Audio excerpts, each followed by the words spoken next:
सभी को नमस्कार। अविनाश मंडल जी का आज बर्थडे है। आपको जन्मदिन की ढेरों शुभकामनाएं मेरे प्यारे बच्चों। अमित कुमार राठौर, सूरज कुमार राणा, विजय कुमार, तीकम सिंह कौरव, तीकम सिंह कौरव, मेरे प्यारे बच्चों आप सभी को राम राम नमस्कार। आप सभी का स्वागत है। सुरभि राठौर, राठौर बहुत है भाई मेरी क्लास में। स्वागत है मेरे प्यारे बच्चों आपका दिल खोल कर। जल्दी से कमेंट करके बताइए कौन बच्चा किस किस शहर का रहने वाला है। मेरे प्यारे बच्चों आपका सुबह फिर से स्वागत करता हूँ इस क्लास में, क्योंकि आप हैं तो हम हैं, आप नहीं तो हम नहीं। आइए अब हम मेरे प्यारे बच्चों पढ़ना स्टार्ट करते हैं। पिछली क्लास में जहाँ तक पढ़ाया था उससे आगे चलते हैं। एक कॉन्सेप्ट समझना, बहुत काम आएगा आपके। कॉन्सेप्ट ये है मेरे बच्चे कि अगर ये कोई ट्रायंगल है, अगर ये कोई ट्रायंगल है मेरे बच्चे, और मैं यहाँ कोई लाइन खींच रहा हूँ, let's say this is the line. बड़े ध्यान से मेरी बातों को सुनिए। ABCDE। तो मेरे बच्चे दो केसेस में मैं बात करूंगा आपसे यहाँ पे। पहला केस में ये कह रहा हूं कि मेरे भाई इफ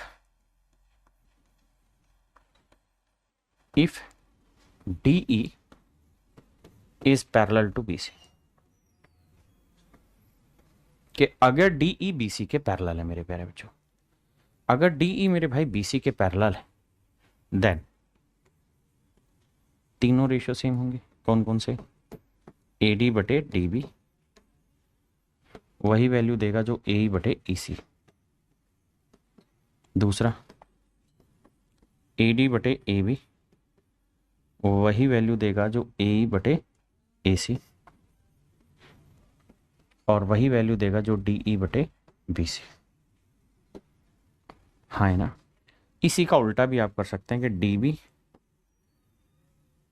यहां तक की बात आ गई, क्लियर है, समझ गए?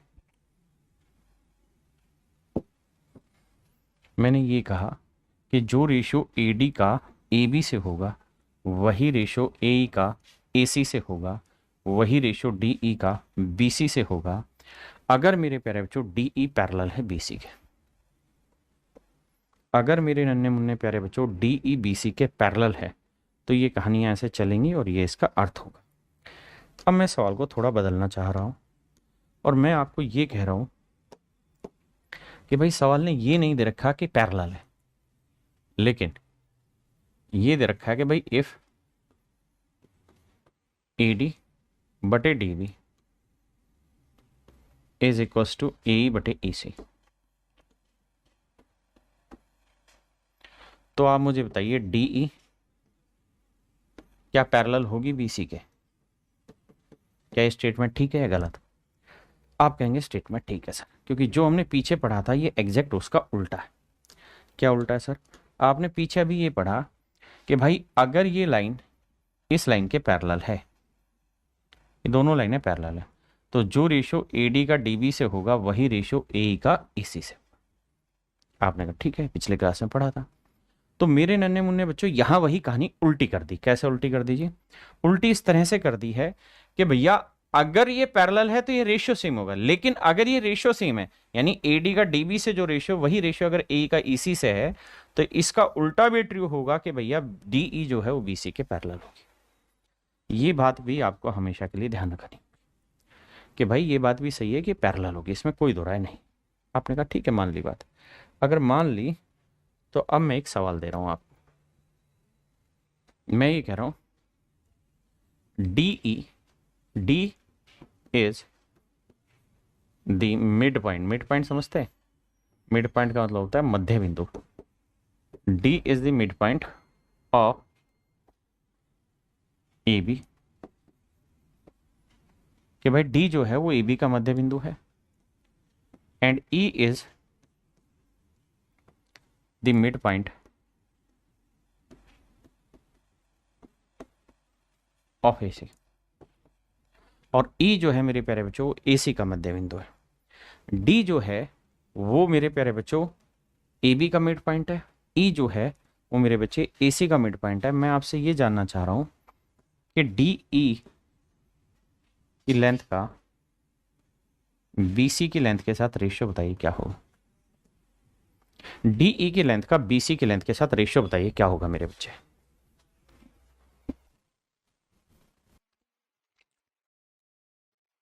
देखिए मेरे भाई, आप एक चीज कहेंगे क्या, आप मुझे कहेंगे सर एक बात समझना, पहली चीज तो ये कि सर हमें ये बात पता है कि D मिड पॉइंट है। अगर D मिड पॉइंट है तो इस बात का मतलब यह हो कि ये लेंथ एक है तो ये लेंथ भी एक होगी। यानी मैं ये कह सकता हूं कि AD जो होगी और DB जो होगी इसकी लेंथ का रेशियो 1:1 होगा। ऐसे ही ये भी मिड पॉइंट है तो ये लेंथ का रेशियो भी 1:1 होगा। AE बटे EC, ये लेंथ का रेशियो भी 1/1 होगा। बिल्कुल ठीक बात है। अब मेरे भाई मैं आपसे एक बात करना चाह रहा हूँ, चर्चा करना चाह रहा हूँ, और वो चर्चा ये कि जो रेशियो AD का DB से होगा वही रेशियो AE का EC से है। दोनों अगर 1:1 है, बराबर हैं, तो क्या ये बात प्रूफ नहीं हो गई कि DE जो है पैरेलल होगी BC के। आपने कहा जी हो गई, क्योंकि पीछे आप ये सिखा रहे थे अभी। तो सर ये बात प्रूफ हो गई कि DE BC के पैरेलल है। और अगर सर DE BC के पैरेलल है तो एक बात बताना, ये लेंथ एक हुई तो ये पूरी लेंथ क्या हो गई, एक और एक दो। आपने कहा जी ओके रिपोर्ट है। तो मेरे प्यारे बच्चों, अगर इन साइडों की लेंथ का रेशियो 1:2 है, अगर साइडों की लेंथ का रेशियो 1:2 है, तो इन साइडों की लेंथ का रेशियो भी मेरे प्यारे बच्चों 1:2 ही होगा। क्योंकि अगर दो किसी ट्रेंगल में एक लाइन के पैरेलल दूसरी लाइन खींचोगे तो हर एक करस्पॉन्डिंग साइड्स का रेशियो सेम। अगर ये 1:2 है तो ये रेशियो भी 1:2 होगा, ये रेशियो भी 1:2 ही होना है बाबू। हाँ है ना। तो यहां से एक बात ये समझ में आई कि सर DE एक लेंथ होगी तो BC की लेंथ 2 होगी। आपने कहा करेक्ट है, DE एक तो BC 2 होगी। अब यहाँ एक बिंदु और समझाने की कोशिश करना चाह रहा हूं मैं, अगर आपकी आज्ञा हो। आज्ञा ये बेटा कि अगर ये कोई ट्रेंगल है और ट्रेंगल में अगर हम किसी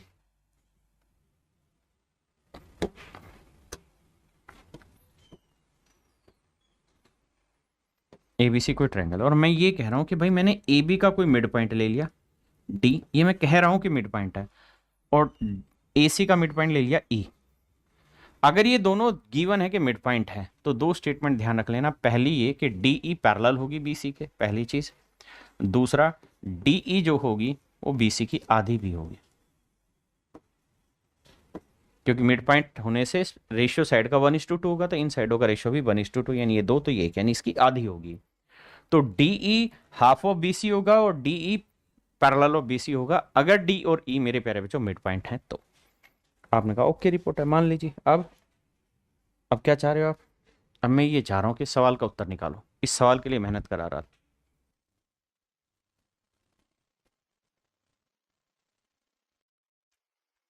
देखिए मेरे प्यारे बच्चों, कहानी को ध्यान से समझिए। कहता है ABC में D और F भुजा AB और BC के मध्य बिंदु है। ध्यान देना भाई, D मिड पॉइंट है और F भी मिड पॉइंट है।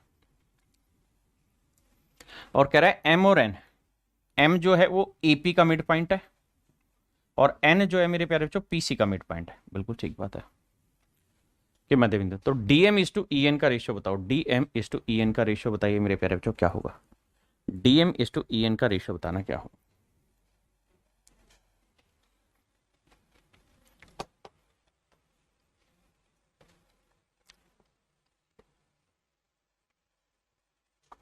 अब थोड़ा ध्यान से मेरी बात को समझिएगा, जो मैं समझाना चाह रहा हूं। अगर मेरे प्यारे बच्चों मैं ये वाली ट्रायंगल लेता हूं, सिर्फ ये वाली,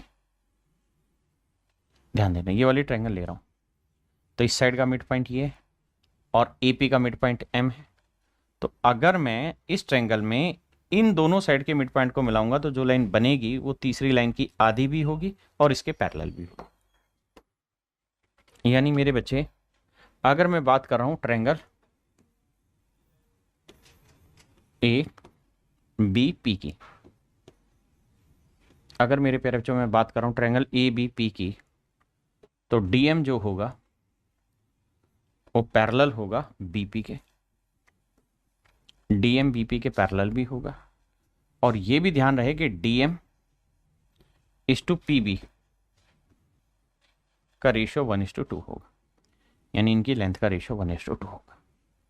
आपने कहा सर सही बात है, बात समझ में आ गई। हाँ है ना भाई, किसी भाई को कोई दिक्कत है यहाँ तक? नहीं। अब अगली चीज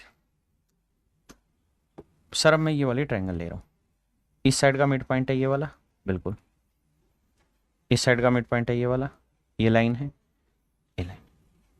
तो मेरे प्यारे बच्चों, मैं इस वाली ट्रायंगल में आ रहा हूँ बीपीसी में, बीपीसी में, ट्रायंगल बीपीसी में। अगर बीपीसी में मैं आता हूं और ये दोनों मिड पॉइंट को मिलाऊंगा तो जो लाइन बनेगी MEN, वो पहली बात पैरेलल होगी किसके? बीपी के, बिल्कुल ठीक है, पैरेलल हो गई। दूसरा, अगर ये लाइन इस लाइन के पैरेलल हो गई, क्योंकि हम मिड पॉइंट मिला रहे हैं, तो इस लाइन की लेंथ इसकी आधी होगी। तो यानी हम अगर रेशियो निकालना चाहें तो पीबी का EN से रेशियो निकालना चाहते हैं, तो हम ये कह सकते हैं कि सर पीबी की लेंथ अगर 2 होगी तो EN की लेंथ 1 होगी। तो यहां से समझ में आया कि सर DM की लेंथ 1 तो EN की भी 1 तो PB की 2, यानी ये लेंथ अगर 2 लूंगा तो ये वाली लेंथ 1 आएगी, ये भी 1 आएगी, और इन दोनों की ही लेंथ का रेशियो पूछा हुआ आपसे क्या होगा इन दोनों लेंथ का। तो आंसर आएगा मेरे प्यारे बच्चों 1:1, आंसर आएगा 1:1। तो मेरे नन्हे मुन्ने प्यारे बच्चों, मेरा आंसर आएगा 1:1, आंसर आएगा मेरे प्यारे बच्चों 1:1।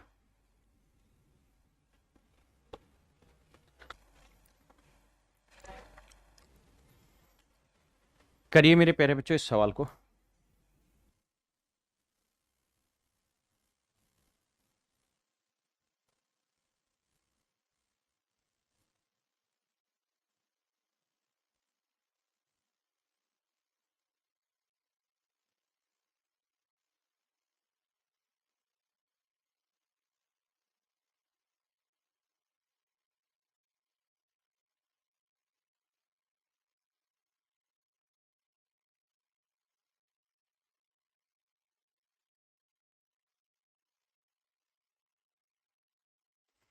देखिए मेरे प्यारे बच्चों, ध्यान देना,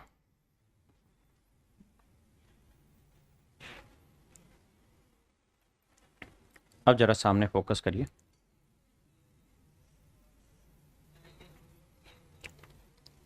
कहानी समझाने की कोशिश करता हूं मेरे बच्चे। सवाल में कहा है कि भैया BD और CE बराबर है, यानी जो BD की लेंथ है और जो CE की लेंथ है वो बराबर है। किसी भी नंबर में मान लिया आपका, मान लो ये साइड 30 है तो ये साइड भी कितनी है? 30। आपने कहा ठीक है, कुछ भी मान लिया।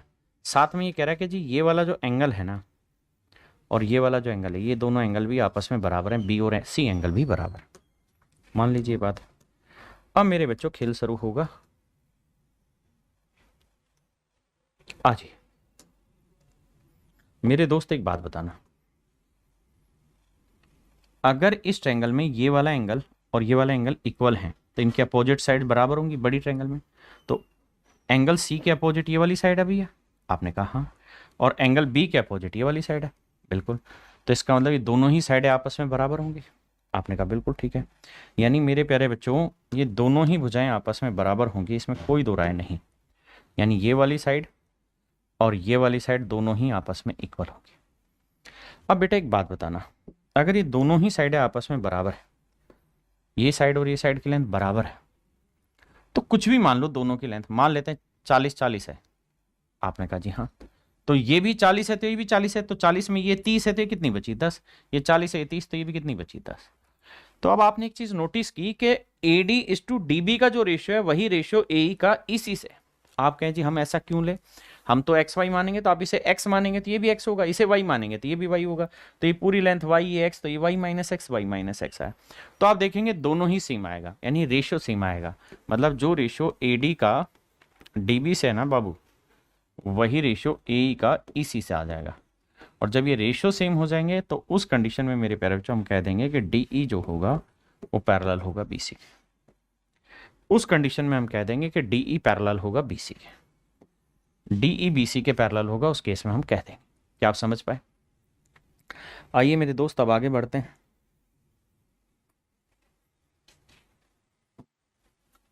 मेरे प्यारे बच्चों, एक शब्द होता है जिसे हम कहते हैं ट्रेपीजियम।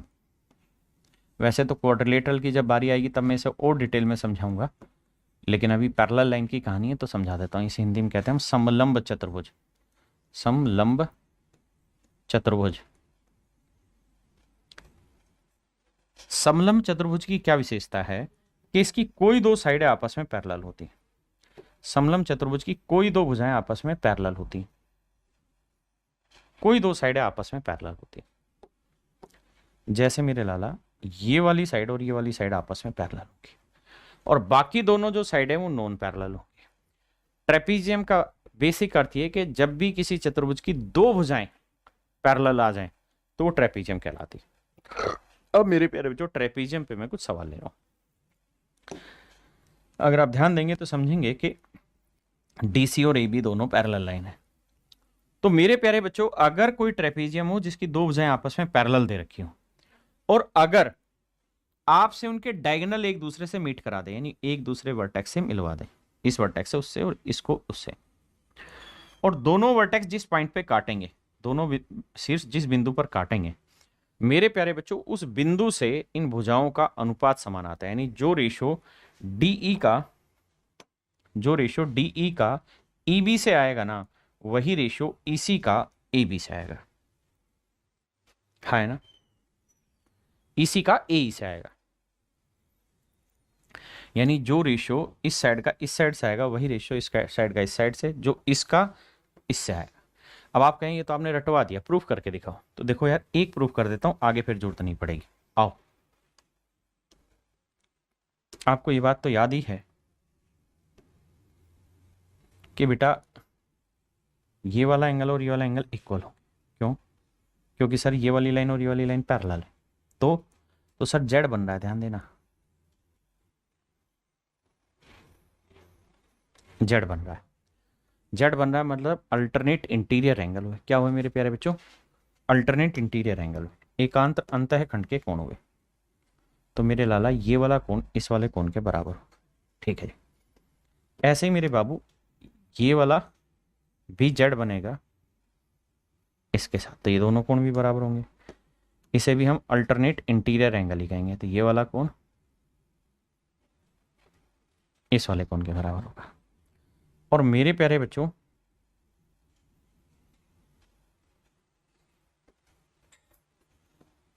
ये कोण भी आपस में बराबर होंगे। आप कहेंगे क्यों? क्योंकि सर ये वर्टिकल अपोजिट हो गए, शीर्षाभिमुख कोण हो गए। तो ऐसा होने पे मेरे प्यारे बच्चों ये दोनों ही त्रिभुजें समरूप हो गई, सिमिलर हो गई, तीनों एंगल इक्वल हो गए, ट्रायंगल सिमिलर हो गई। और अगर सिमिलर है तो हर एक करस्पॉन्डिंग साइड्स का रेशियो सेम होगा। तो यहां देखना कॉमन एंगल के सामने वाली साइड क्या है? डी। और यहां कॉमन एंगल के सामने मतलब इस सिंगल एंगल के सामने वाली साइड क्या है? ईबी। यहां डबल एंगल के सामने वाली साइड क्या है? ईसी, क्योंकि पहले ये ली थी तो दोबारा ये ले रहा है। और यहां डबल एंगल के सामने वाली साइड है ए। तो ये मेरे प्यारे बच्चों सिमिलरिटी से ही बना हुआ रिजल्ट है। इसी रिजल्ट पे हम चर्चा कर रहे हैं कि अगर किसी ट्रेपीजियम में, जरूरी नहीं ट्रेपीजियम में, इसका मतलब सिर्फ इतना है कि अगर दो लाइनें आपस में पैरेलल है और इनको कोई लाइनें इस तरह से काटेंगी, इस तरह से कोई लाइनें काटे, ये ए है, ये बी है, ये सी है, ये डी है और ये पॉइंट ई है, तो इनका रेशियो यही होगा कि डीई बटे बीई बराबर होगा ईसी बटे ए। ठीक है जी, ये रेशियो होगा। ये मैंने समझाने की कोशिश की। एक बात आंख खोल के समझ लेना, दोबारा दिक्कत दूर दूर तक नहीं आनी चाहिए।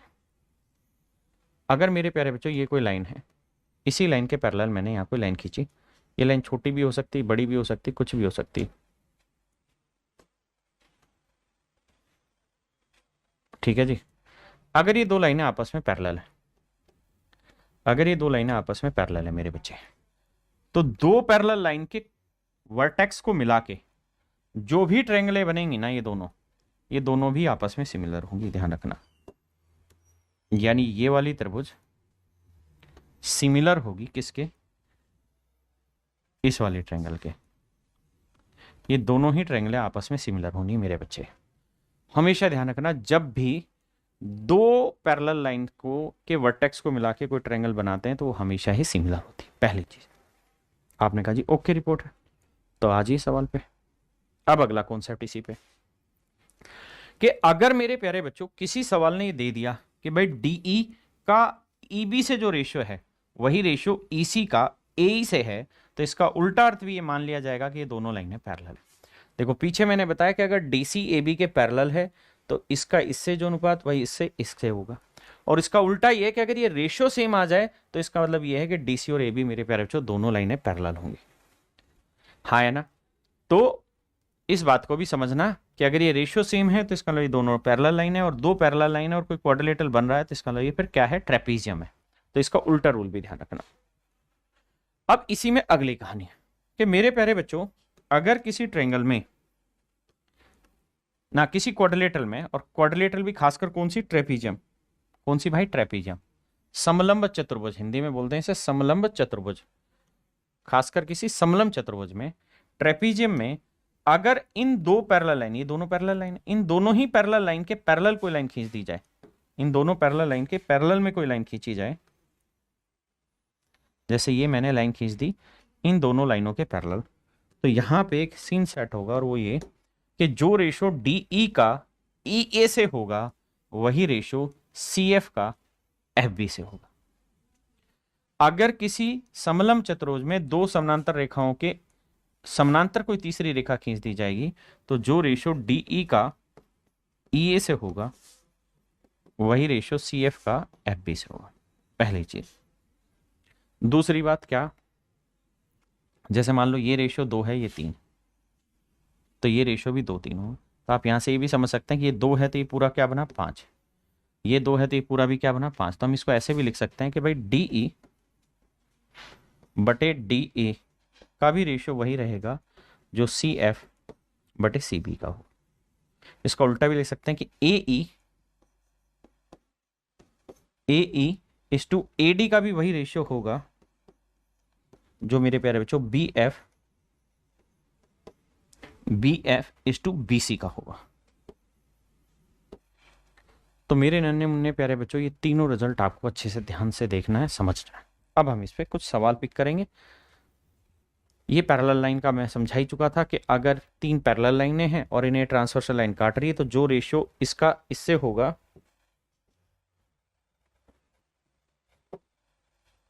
अगर ये 3 पैरेलल लाइन है ध्यान से देखोगे तो ये ट्रेपीजियम बन गया, और इस ट्रेपीजियम में इन दोनों लाइनों के पैरेलल ये तीसरी लाइन खींची हुई है। तो सर क्या रेशियो होगा, तो जो रेशियो इसका इससे होगा वही रेशियो इसका इससे होगा, सेम वही चीज है। चलिए सवाल आपके सामने है, करने की कोशिश करिए।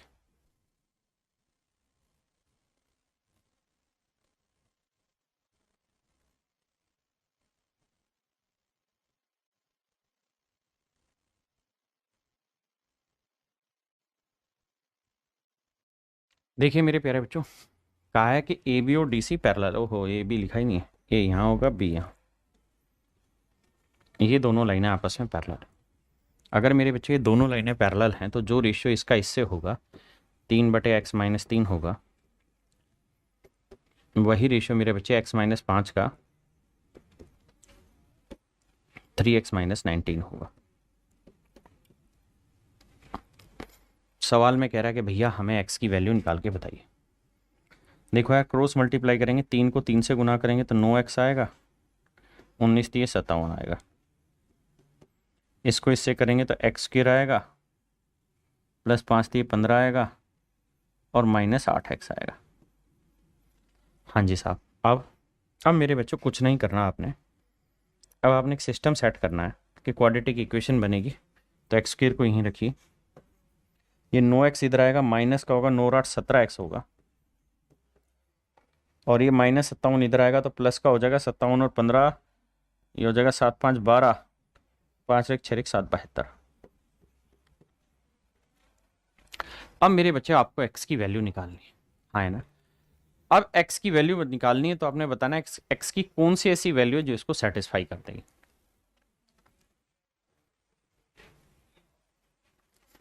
तो आप जानते हैं ऑप्शन भी दे रखा है, 9 ढाई 90 होता है, 10 12 120 होता है, 8 ढाई 80, केवल 9 और 8 72 होता है, क्योंकि हमें प्रोडक्ट निकालना होता है, वो 72 यहीं सेट हो रहा है तो और कहीं होगा ही नहीं। तो इसको जब सोल्व करोगे तो ये बनेगा, इसके फैक्टर बनेंगे मेरे प्यारे बच्चों -9 और -8, और सॉल्यूशन होता है उल्टे साइन का, +9 +8, तो आंसर आएगा 9 और 8, यानी 8 भी आंसर सही है और 9 भी सही है। जिन भाइयों को सोल्व करना नहीं आता वो डिटेल में करेंगे, x² दो फैक्टर कर लेंगे, एक -9x एक -8x प्लस 72 इक्वल टू 0। यहाँ से x कॉमन ले लेंगे तो x -9, यहाँ से -8 कॉमन ले लेंगे that's also x -9 equal to 0। तो एक फैक्टर हो गया x -8, एक फैक्टर हो गया x -9 इक्वल टू 0। तो एक बार मेरे प्यारे बच्चों x -8 को इक्वल टू 0 लोगे तो x की वैल्यू क्या आई 8। एक बार x -9 को 0 के इक्वल लेंगे तो x की वैल्यू क्या आई 9। तो मेरे भाई मेरा आंसर आ जाएगा 8 और 9।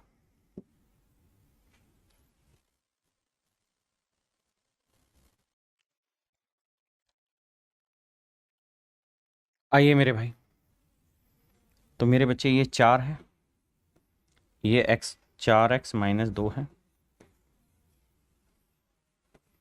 ये x + 1 है, ये मेरे प्यारे बच्चों 2x + 4 है। अब यहाँ एक ही वैल्यू ऑप्शन से उठा के देखते हैं, 3 लेते हैं, 3 चौक 12 में 2 हो गया 10, 4/10 यानी 2/5। यहाँ 3 और 1 4, 3 दूनी 6 4 10, तो 4/10 सेट हो रहा है, तो यानी आंसर 3 सेट हो रहा है। डिटेल करो ही नहीं, ऑप्शन से चेक करो भाई। 3 चौक 12 में 2 हो गया 10, तो 4/10 आया। यहाँ रखेंगे तो 3 और 1 4, 3 दूनी 6 और 4 10, 4/10 बराबर आ रहा है। Option A is your right answer. ये मेरे प्यारे बच्चों आप कर लेंगे इसी तरह से। आइए जी, इस पे सवाल में कह रहा है कि पी आर की जो लेंथ है वो है 20, आर टी की जो लेंथ है 44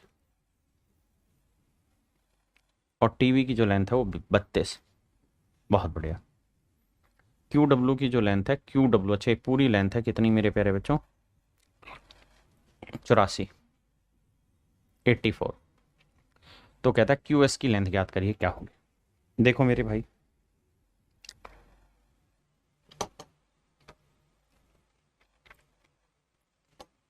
देखिए ध्यान से मेरे प्यारे बच्चों, अभी थोड़ी देर पहले यही चीज समझा के हटाऊं कि ऐसे में अगर ये पैरेलल लाइन काटेगी तो जो रेशियो इसका इससे होगा वही इसका, मतलब ये A/B/C है ना रेशियो, तो ये भी A/B/C ही होना है।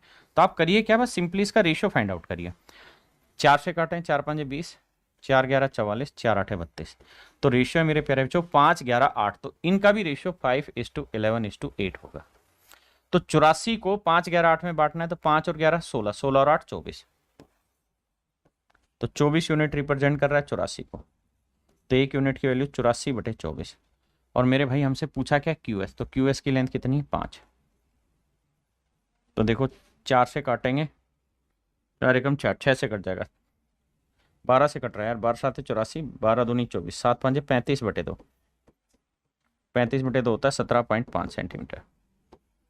सो this is your answer my dear student, 17.5 is your right answer. 17.5 centimetre is your right answer. क्या आप समझे कि नहीं?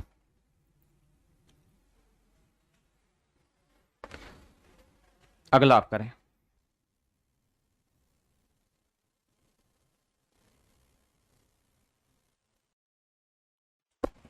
देखिए मेरे दोस्त, सवाल में कह रहा है कि बी एच की लेंथ है 188, यानी यहां से यहां तक की जो ये लेंथ दे रखी है this is 188।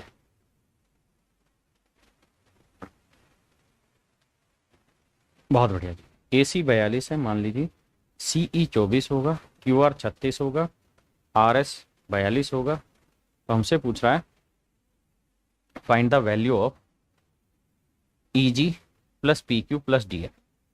E G plus P Q plus D F, इनकी वैल्यू बतानी है क्या हो। आओ भाई मेरे नन्हे मुन्ने बच्चों, बहुत ही खतरनाक सवाल है, देखते ही गोली मारने वाला टाइप क्वेश्चन।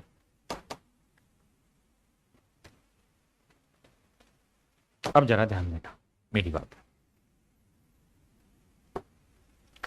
जिस पे फोकस करूं उसी पे ध्यान दिया जाए। मेरे प्यारे बच्चों ईमानदारी से बताना, ये आपको ट्रेपीजियम दिखाई दे रही कि नहीं दे, सिर्फ इतना बताइए और कुछ नहीं। आप कहेंगे हाँ सर ट्रेपीजियम दिखाई दे रही है, चश्मा क्यों लगा लिया, मन कर गया यार लगाने। सर ये ट्रेपीजियम दिखाई दे रही है क्योंकि ये लाइन इस वाली लाइन के पैरेलल है, बिल्कुल, यानी ये दोनों लाइनें पैरेलल है और ये वाली लाइन और ये वाली पैरेलल नहीं है, तो ये ट्रेपीजियम बनी, इसमें कोई दिक्कत नहीं। तो मेरे भाई अगर ये दोनों ट्रेपीजियम बन गई तो एक मुझे बात बताना, इस ट्रेपीजियम में सिर्फ इतनी ट्रेपीजियम में ये दोनों लाइनें पैरेलल है, बिल्कुल, और मेरे प्यारे बच्चों इस ट्रेपीजियम में हमने इन दोनों लाइनों के पैरेलल ये वाली लाइन खींची है, बड़ी नागिन, बिल्कुल ठीक है। तो जो रेशियो इस साइड का इस साइड से होगा वही रेशियो इस साइड का इस साइड से होगा, बिल्कुल ठीक है।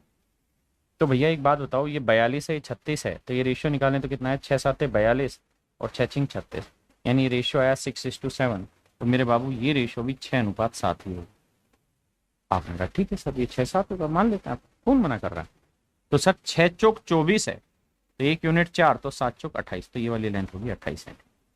सबसे पहले इस बात पे ये कि ये लेंथ 28 सेंटीमीटर, अगर आप ये निकाल पाएंगे तभी आगे कुछ जान पाएंगे। आपने कहा ठीक। अब मेरे बच्चों आगे आइए, अगर आप इतनी बात जान गए हैं तो कहानी मेरी,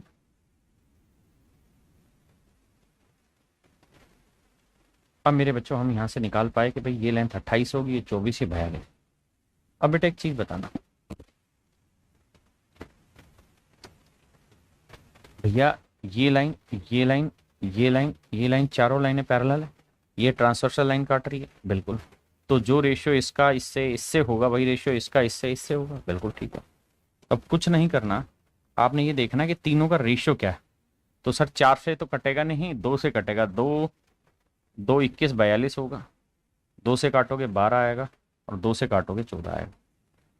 इसका मतलब मैं ये कह सकता हूँ सर कि इन तीनों साइड की लेंथ का जो रेशियो है वो 21:12:14 होगा। आपने कहा ठीक है, अगर ये रेशियो 21:12:14 होगा तो ये वाला रेशियो भी मेरे प्यारे बच्चों 21:12:14 ही होगा। 21 यूनिट, ये होगा 12 यूनिट, तो ये होगा 14 यूनिट।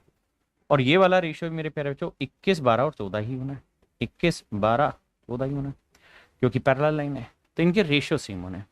अब आप यहां से निकाल सकते हैं कि भाई 12 यूनिट 36 है तो 1 यूनिट 3, तो 14 यूनिट 42, तो 1 यूनिट 3, तो 21 3 63, तो ये वाली लेंथ होगी 63 सेंटीमीटर। एक तो हमें ये वाली निकालनी थी, निकाल दीजिए। एक ये वाली निकालनी थी, निकाल दीजिए। एक पी क्यू निकालना था, एक ईजी निकालना था, और क्या रह गया, पी क्यू निकालना था, एक ईजी निकालना था, और एक निकालना था डी एफ। डी एफ मतलब ये वाली लेंथ, ये लेंथ निकालनी। आओ भैया अब हम डी एफ की लेंथ निकालते हैं। तो बेटा ये 21:12:14 में 188 को बांटोगे तो जोड़ोगे तो 4 2 6 और 1 7 यूनिट हुआ, बिल्कुल ठीक है। 1 और 1 2 और 2 4 47, तो 47 यूनिट रिप्रेजेंट कर रहा है मेरे भाई 188 को। तो 1 यूनिट की वैल्यू आएगी 4, भाग दोगे तो बिल्कुल। तो 12 यूनिट की वैल्यू क्या आएगी, 12 चौक 48।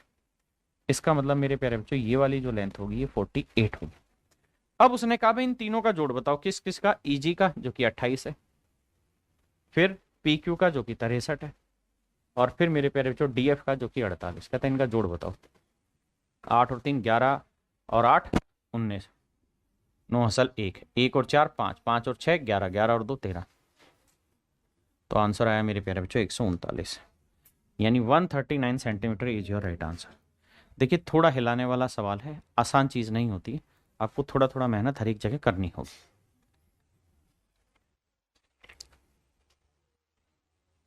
करिए भैया।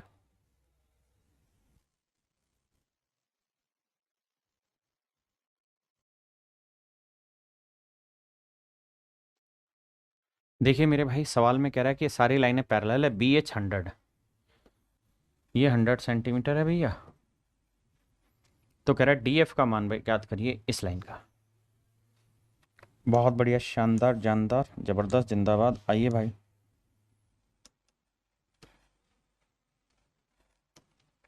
देखिए मेरे बच्चे, सबसे पहला काम इनका रेशियो ले लो, 0 0 0, 5 3 4 रेशियो आया, तो इन साइडों की लेंथ का रेशियो भी 5:3:4 आया। तो 5 3 4 में 5 और 3 8 और 4 12, 12 यूनिट मेरे प्यारे बच्चों 100 को रिप्रेजेंट कर रहा है, तो 1 यूनिट की वैल्यू 100/12। तो मुझसे वैल्यू किसकी पूछी है, 3 यूनिट की, डी एफ की। तो गुना 3, 3 से काटा 4, 4 से काटा भाई 25, तो आंसर आएगा 25 सेंटीमीटर, यानी डी एफ की लेंथ मेरे प्यारे बच्चों 25 सेंटीमीटर है। कितनी मेरे भाई, 25 सेंटीमीटर। तो 25 centimetre is your right answer.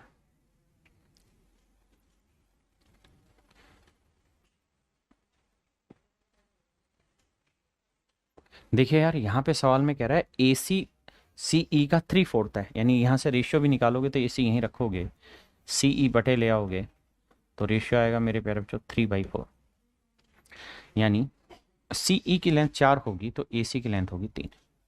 तो अगर ये लेंथ का रेशियो 3:4 है तो ये रेशियो भी 3:4 होगा, बिल्कुल। अब मुझसे सवाल में कह रहा है कि भाई ए बी की लेंथ है 29, ये लेंथ है 29 सेंटीमीटर, बहुत बढ़िया। ई एफ की लेंथ है 57, बहुत शानदार जी, 57 सेंटीमीटर है। तो बताइए सी डी की लेंथ क्या होगी, सी डी की लेंथ क्या होगी, ये मेरे प्यारे बच्चों मेरा सवाल है। आइए मेरे भाई,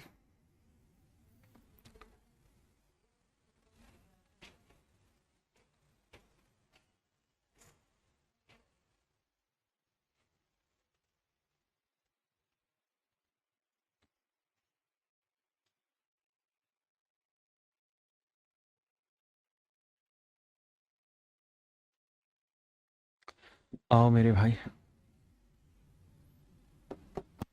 इस कॉन्सेप्ट को भी एक्सप्लेन करता हूँ। मान लीजिए मेरे प्यारे बच्चों ये कोई ट्रेपीजियम है और इस ट्रेपीजियम में इस लाइन के पैरेलल हमने एक लाइन खींच दी, यहाँ पे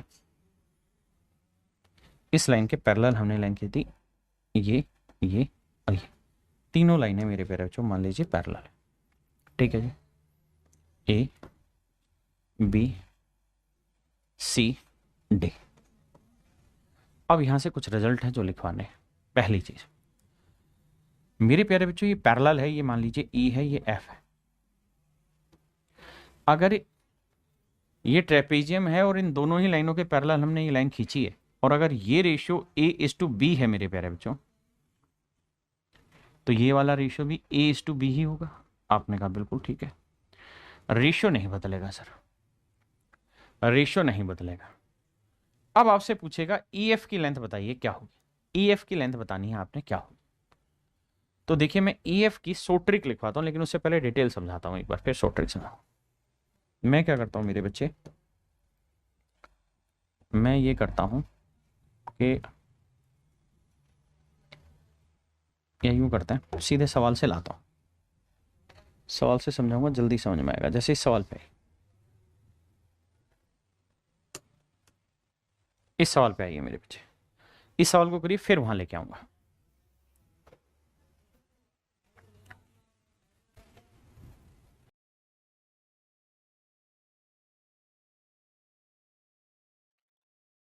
मेरे बच्चे पहले इस सवाल पे आओ आप, उसके बाद आगे बढ़े। आइए, क्योंकि इससे बढ़िया से समझोगे। देखो ध्यान से यार, सवाल में कह रहा है तीनों की तीनों लाइनें आपस में पैरेलल है। डीसी की लेंथ रखी है 18, ए बी की लेंथ रखी है कितनी 60, डीई बटे ई ए, डीई बटे ई ए की लेंथ है 2:5। तो मुझसे पूछ रहा है ई एफ की लेंथ बताइए, बीच वाली साइड की लेंथ बताइए। इसी सवाल के थ्रू पूरा कॉन्सेप्ट समझाया जाएगा। आओ मेरे भाई, घबराओ नहीं, समझा दूंगा, ये गारंटेड है, छोड़ूंगा नहीं। मेरे प्यारे बच्चों ध्यान दें, मैं क्या करता हूं आपको समझाने के लिए एक इलाज करता हूं कि भाई जो ये वाली लाइन है ना सी बी, इसी के पैरेलल मैं यहां एक लाइन खींच दे रहा हूं। मैंने क्या किया, इस वाली लाइन के पैरेलल यहां एक लाइन खींच ली,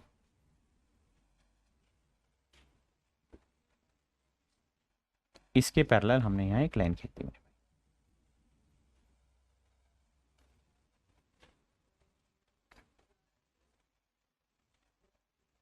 हमने यहां एक लाइन खींच दी, इसके पैरेलल हमने यहां लाइन खींच दी। ध्यान देना, फिर ट्रिक समझाऊंगा। मैंने क्या किया कि यार इस वाली लाइन के पैरेलल मेरे प्यारे बच्चों मैंने ये लाइन खींच दी, कोई दिक्कत है नहीं। अब मेरे बच्चे एक क्वाड्रिलेटरल होती है, उस क्वाड्रिलेटरल का नाम है पैरेललोग्राम, हिंदी में से कहते हैं समानांतर चतुर्भुज, हिंदी में समानांतर चतुर्भुज कहते हैं। देखिए यार, अगर किसी क्वाड्रिलेटरल की केवल दो साइडें, दो ही साइडें मेरे प्यारे बच्चों, अगर किसी चतुर्भुज की केवल दो ही भुजाएं आपस में पैरेलल हो जाए तो उसे ट्रेपीजियम कहते हैं।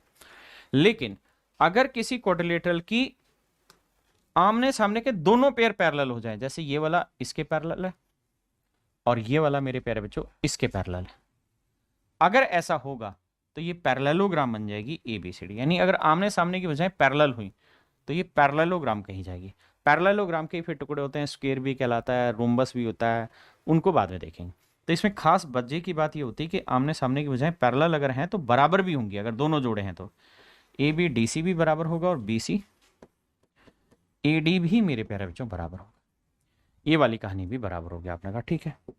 अगर सर ये वाली कहानी बराबर है तो शायद आप ध्यान से देखेंगे कि मैंने बेसिकली ये वाली लाइन और ये वाली लाइन पैरेलल दे रखी थी, ठीक है जी। इसके पैरेलल मेरे प्यारे बच्चों मैंने ये वाली लाइन खींच दी है, हाँ जी। तो अब मेरी ये हो गई है पैरेललोग्राम, क्योंकि ये लाइन और ये लाइन पैरेलल थी और ये वाली ये मैंने बनाई है पैरेलल, तो ये पैरेललोग्राम हो गई। और अगर पैरेललोग्राम है तो पैरेललोग्राम के आमने सामने की बजाय बराबर होती है। इसका मतलब ये साइड 18 है तो ये वाली साइड की लेंथ भी 18 होगी। आपने कहा ठीक है। और अगर ऐसा है तो ये वाली लेंथ भी 18 ही होगी, क्योंकि ये और ये तीनों बराबर हो रही है। आपने कहा ठीक है जी, तो ये लेंथ भी मेरे प्यारे बच्चों 18 ही होगी।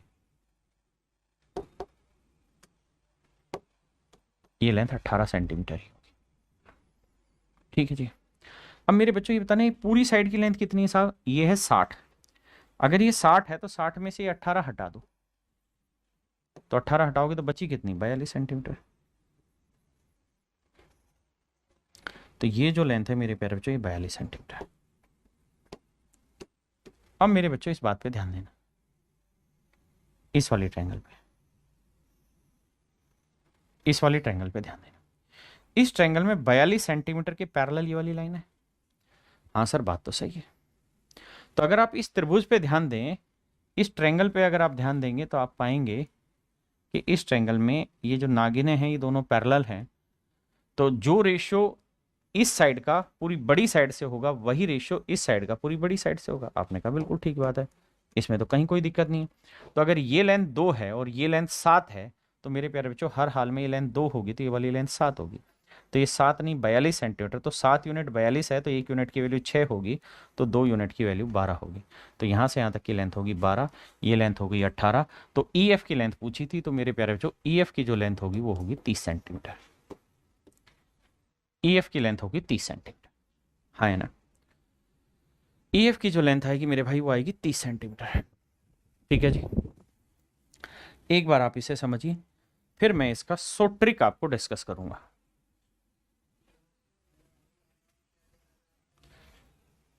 अब मेरे प्यारे बच्चों अगर हम सोट्रिक पे बात करें कि साहब इसका सोट्रिक क्या है, तो सोट्रिक पे चर्चा कर रहे हैं। आ जाओ जल्दी से, क्या है सोट्रिक? आंख बंद करके एक फंडा इस्तेमाल करना, कभी गलत नहीं होगा, और वो ये कि ई एफ यानी बीच वाले की जो लेंथ होगी वो हमेशा ही जो ये वाला है ना इसको गुना करो इससे, ये वाला गुना करो इससे। तो भैया 2 को 60 से गुना करना है नीचे वाले से, और नीचे वाले को ऊपर वाले से गुना करना है भैया 5 को 18 से, और भाग देना है मेरे बच्चे 2 जमा 5 से, यानी जो रेशियो दे रखा उससे भाग देना। सोल्व करोगे तो 60 दूनी 120, और भैया 18 5 90।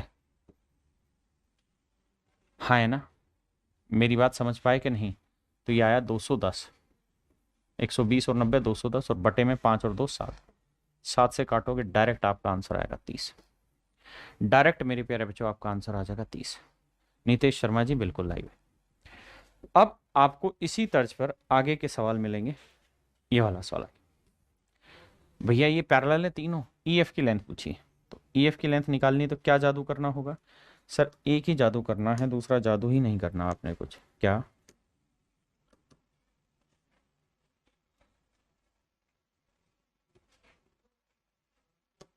आइए मेरे भाई, तो ई एफ की जो लेंथ होगी उसमें क्या करना है? 2 को गुना करो 100 से, 2 को 100 से गुना किया, 3 को गुना करो 60 से, और भाग दे दो 2 जमा 3। हाँ जी, अब मेरे नन्हे मुन्ने प्यारे बच्चों बात समझ। तो 2 को 100 से गुना किया 200, और 3 को 60 से गुना किया 180, तो ये आया मेरे प्यारे बच्चों 380। 2 और 3 जोड़ा 5, 5 7 35, 5 6 30, तो आंसर आया मेरे प्यारे बच्चों 76 सेंटीमीटर। आंसर आया 76 सेंटीमीटर। सीधा ट्रिक का इस्तेमाल करना और कुछ दिमाग लगाना ही नहीं है। अब आते हैं इस वाले सवाल पे, आइए मेरे भाई।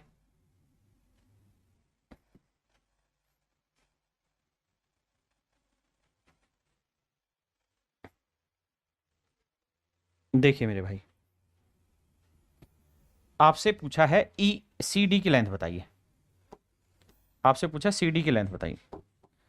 अगर मेरे बेटा थोड़ा सा ध्यान दोगे ना तो आप समझ पाओगे कि ये वही केस है जो पीछे पढ़ के आएगा। ये ट्रेपीजियम है, ट्रेपीजियम में ये वाली साइड की लेंथ आपसे पूछी हुई क्या होगी।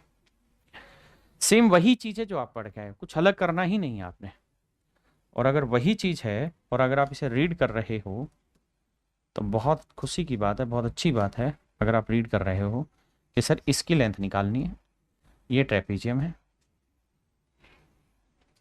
ये हमें 29 सेंटीमीटर दे रखी है, ये हमें 57 सेंटीमीटर दे रखी है, तो आसानी से इसे क्रैक आउट कर सकते हैं। और उसका माध्यम होगा ये कि सर 3 को इससे गुना करो, 4 को इससे गुना करो, तो जो सी डी है बीच में, इस सी डी की लेंथ के लिए 3 को 57 से करेंगे, 3 7 21, 3 5 15 और 2 17,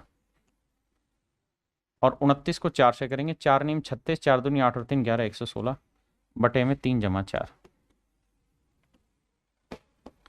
तो भैया 6 और 1 7 आया, 7 और 1 8 आया, 1 और 1 2, 287, और 3 और 4 7 आया, 7 से भाग देंगे, 7 चौक 28, 7 एकम 7, तो मेरे प्यारे बच्चों मेरा आंसर जो आएगा वो आएगा 41 सेंटीमीटर। कितना आएगा मेरे बच्चे? 41 सेंटीमीटर मेरा करेक्ट आंसर है। हाँ है ना? क्या मेरी बात समझ पाए? तो एक कॉन्सेप्ट मैंने आपको फुल्ली तरीके से एक्सप्लेन कर दिया है, ये वाला कॉन्सेप्ट कि इस पे कैसे कैसे सवाल पूछ सकते हैं। वैसे जब ट्रेपीजियम आएगा तब मैं इस बात को और डिटेल में आपको समझाऊंगा।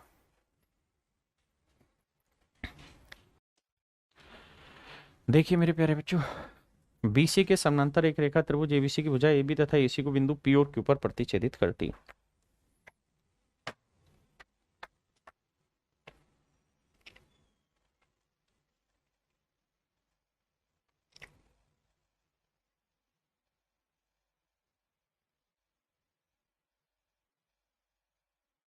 देखिए भाई, सवाल में कह रहा है कि ये कोई ट्रायंगल है मेरे प्यारे बच्चों, ए बी सी, ए बी सी। इस ट्रायंगल में भुजा बीसी के समानांतर एक रेखा त्रिभुज एबीसी में एबी और एसी को पी और क्यू पर काटती है। तो मेरे प्यारे बच्चों ये कोई लाइन है जो पी और क्यू पे काटती है। This is P and this is Q. AP और क्यूसी बराबर है, कहता है एपी और क्यूसी दोनों बराबर है। अब जरा ध्यान देना मेरे भाई, सवाल में कह रहा है एपी और क्यूसी दोनों भुजाएं आपस में बराबर है। एपी और क्यूसी दोनों साइडें बराबर है। पीबी की लेंथ है 4 यूनिट, पीबी की लेंथ है 4 यूनिट तथा ए क्यू की लेंथ है 9, ए क्यू की लेंथ है 9। अब एपी की लंबाई ज्ञात करिए क्या होगी। बहुत प्यारा सवाल है, बड़े ध्यान से समझना। कह रहा है जी ये जो लेंथ है ये 9 है, और ये जो लेंथ है यहां से यहां तक की 4 है। मेरे प्यारे बच्चों आप ये बात तो जानते हैं कि अगर ये दोनों लाइनें आपस में पैरेलल है तो इन करस्पॉन्डिंग साइड्स का रेशियो सेम होगा। ये x है तो ये वाली लेंथ भी x होगी, बिल्कुल। तो ये x बटे 4 बराबर होगा 9 बटे x, बिल्कुल ठीक है। x x गुना करेंगे, x के 9 चौक 36, x की वैल्यू आएगी 6, तो ये वैल्यू आ गई 6। मुझसे यही पूछ रहा था भाई एपी की लेंथ क्या होगी, तो एपी की लेंथ होगी मेरे प्यारे बच्चों 6 यूनिट। कितनी होगी मेरे भाई? 6 यूनिट। हाँ है ना? देखिए मेरे प्यारे बच्चों, सवाल में कह रहा है ट्रायंगल पी क्यू आर में भुजा पी आर और पी क्यू पर दो बिंदु एस और टी इस तरीके से हैं। कहता है जी एस और टी इस तरीके से हैं,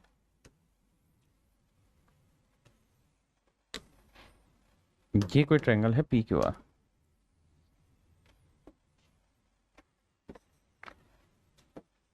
पी क्यू आर में भुजा पी आर तथा पी क्यू, पी आर तथा पी क्यू पर दो बिंदु एस तथा टी।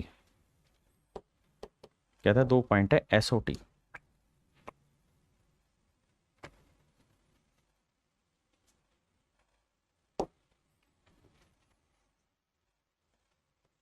एस ओ टी है कि P Q R P S T के बराबर है। पी क्यू आर ये वाला जो एंगल है ये पी एस टी के बराबर है, ऐसा मैं नहीं, सवाल कह रहा है। PT 5 सेंटीमीटर है, PT 5 सेंटीमीटर है, PS 3 सेंटीमीटर है, अच्छा ये वाला 3 सेंटीमीटर है, TQ 3 सेंटीमीटर है। भाई ये क्या कहानी कह रहा है, देखना भाई PQR में मुझे PR और PR पे कोई बिंदु है S, यहां मैंने गलत लिया,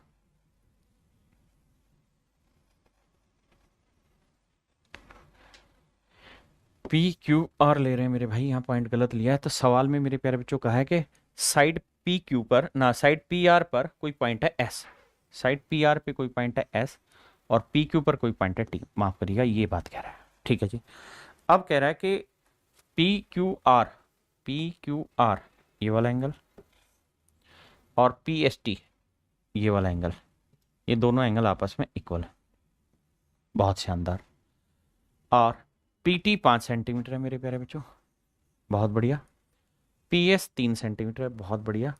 TQ 3 सेंटीमीटर है, माशाल्लाह सुभान अल्लाह। SR की लेंथ बतानी है क्या होगी, ये मेरा सवाल है, ये मेरे प्यारे बच्चों मेरा सवाल है, बहुत प्यारा सवाल है, ध्यान दें कैसे करें इसे। अब एक काम करते हैं, अब जो दिया हुआ है इसको हटाते हैं।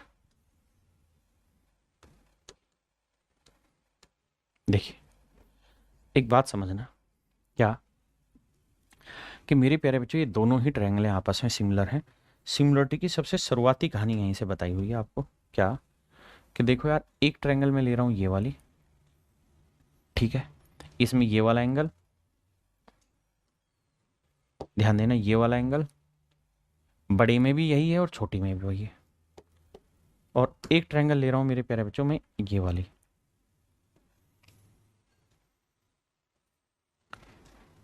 भाई दोनों ही ट्रायंगलों में P क्या है, कॉमन है। आपने कहा ठीक है, इसका ये वाला एंगल सफेद वाले का और इस वाले का ये वाला एंगल दोनों बराबर है। आपने कहा ये भी ठीक है, तो इसका मतलब ये दोनों की दोनों ट्रायंगलें आपस में सिमिलर हो गई। कौन कौन सी दो ट्रायंगलें सिमिलर हो गई सर, ट्रायंगल PTS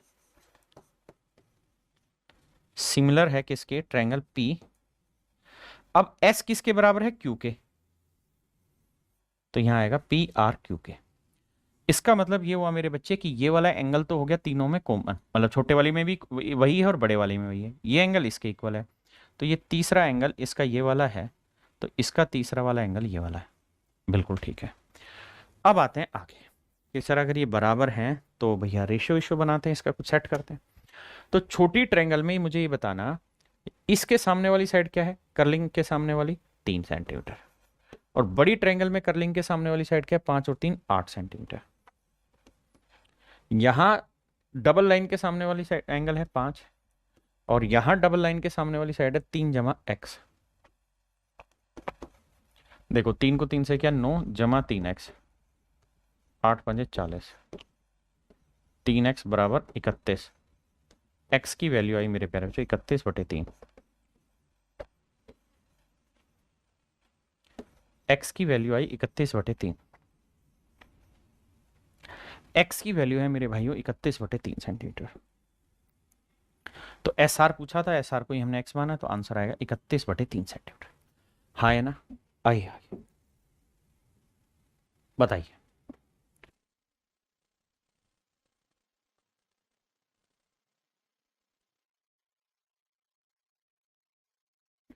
देखिए मेरे प्यारे बच्चों,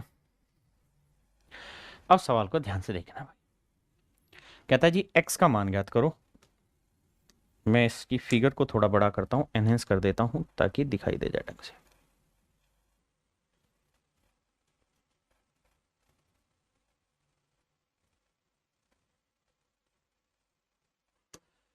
आए ना मेरे बच्चों, और ध्यान से मेरी बात सुन। देखो मेरे प्यारे प्यारे बच्चों, ये वाला एंगल 90 डिग्री, आपने कहा जी बिल्कुल है। तो किसी त्रिभुज के तीनों कोणों का योग 180 होता है, बिल्कुल। तो अगर मेरे बच्चे ये 90 है, इसे मैं थीटा मान लूँ इस वाले एंगल को, या इस वाले एंगल को मैं थीटा मान लूँ, इस वाले कोण को अगर मेरे भाई मैं थीटा मान लेता हूँ, तो ये 90 डिग्री ये थीटा है, तो ये वाला एंगल क्या आएगा साहब, ये वाला जो एंगल है ये आएगा 90 माइनस थीटा, क्योंकि तीनों कोणों का योग 180 होता है, बिल्कुल ठीक है। आपने कहा जी सही बात है। दूसरी बात, भाई हर चीज़ में शॉर्ट ट्रिक थोड़ी लगेगी, सिमिलरिटी है।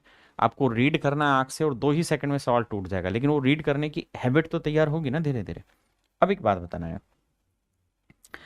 ये जो 90 डिग्री है, इसको मैं दिखाई दे ही रहा है तो मैं 90 डिग्री, तो जरूरत क्या है लिखने की ऐसे।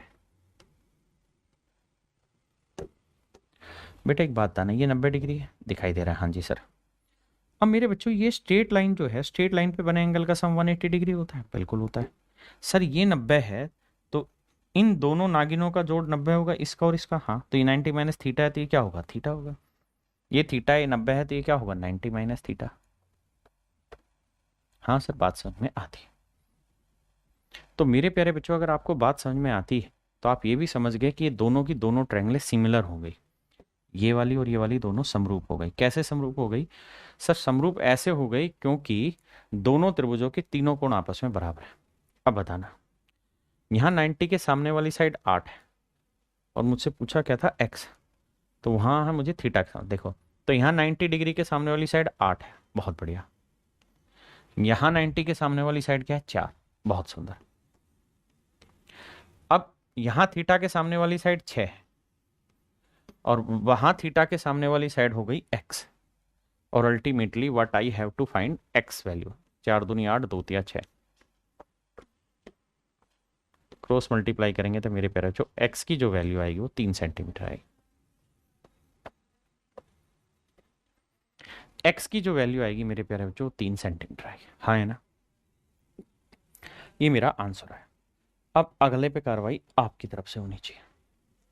सवाल में कह रहा है AC और CD बराबर है, ये वाली लाइन और ये वाली लाइन दोनों ही आपस में बराबर है। तो कहता है x का मान ज्ञात करिए, क्या होगा, यानी ये वाली x की वैल्यू निकालनी है। करिए भाई कोशिश।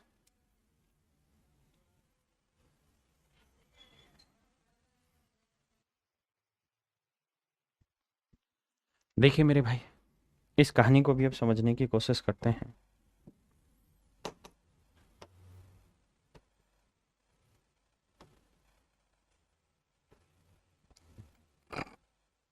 आइए देखो मेरे भाई, ये 90 है तो ये वाला एंगल मान लेते हैं थीटा, ये वाला। तो ये 90 तो ये आएगा 90 माइनस थीटा, ये 90 माइनस थीटा, ये 90 तो ये आएगा थीटा, और ये 90 ये थीटा तो ये आएगा 90 माइनस थीटा।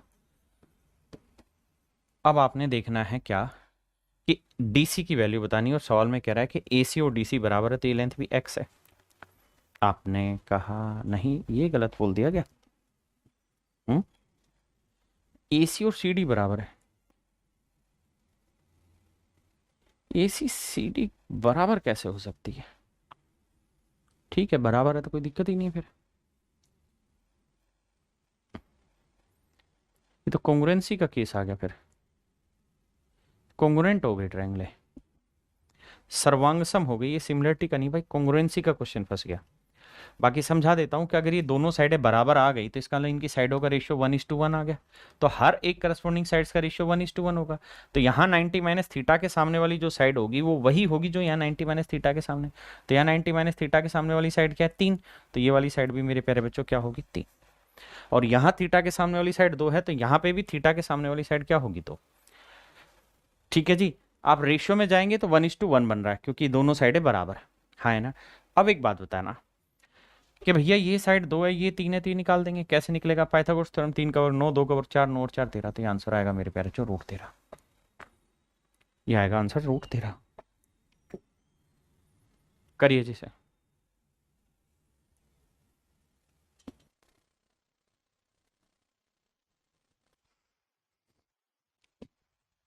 देखिए मेरे प्यारे बच्चों, ध्यान से मेरी बात सुनिए।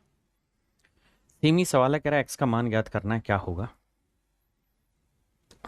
मैं इसको थोड़ा बड़ा करके समझाने की कोशिश करता हूँ। देखिए ये बात तो आप जानते ही हैं कि कॉन्ग्रुएंट होंगी ना, सिमिलर होंगी, क्योंकि थीटा होगा तो ये 90 माइनस थीटा होगा। आपने कहा ओके रिपोर्ट है सर, ये 90 ये 90 माइनस थीटा, तो ये हर हाल में थीटा होगा और ये 90 माइनस थीटा हो जाएगा। बिल्कुल सही बात है। अब सर हम ये करेंगे कि यहाँ थीटा के सामने 10 है, मुझे क्या चाहिए, x, तो यहाँ 90 माइनस थीटा के सामने वाली साइड x, और यहाँ 90 माइनस थीटा के सामने वाली साइड आई 4। यहां थीटा के सामने वाली साइड 10 और यहां थीटा के सामने वाली साइड आई मेरे प्यारे बच्चों 5। 5 एकम 5, 5 दूनी 10, तो मेरे प्यारे बच्चों एक्स की जो वैल्यू आई वो आई 8 सेंटीमीटर।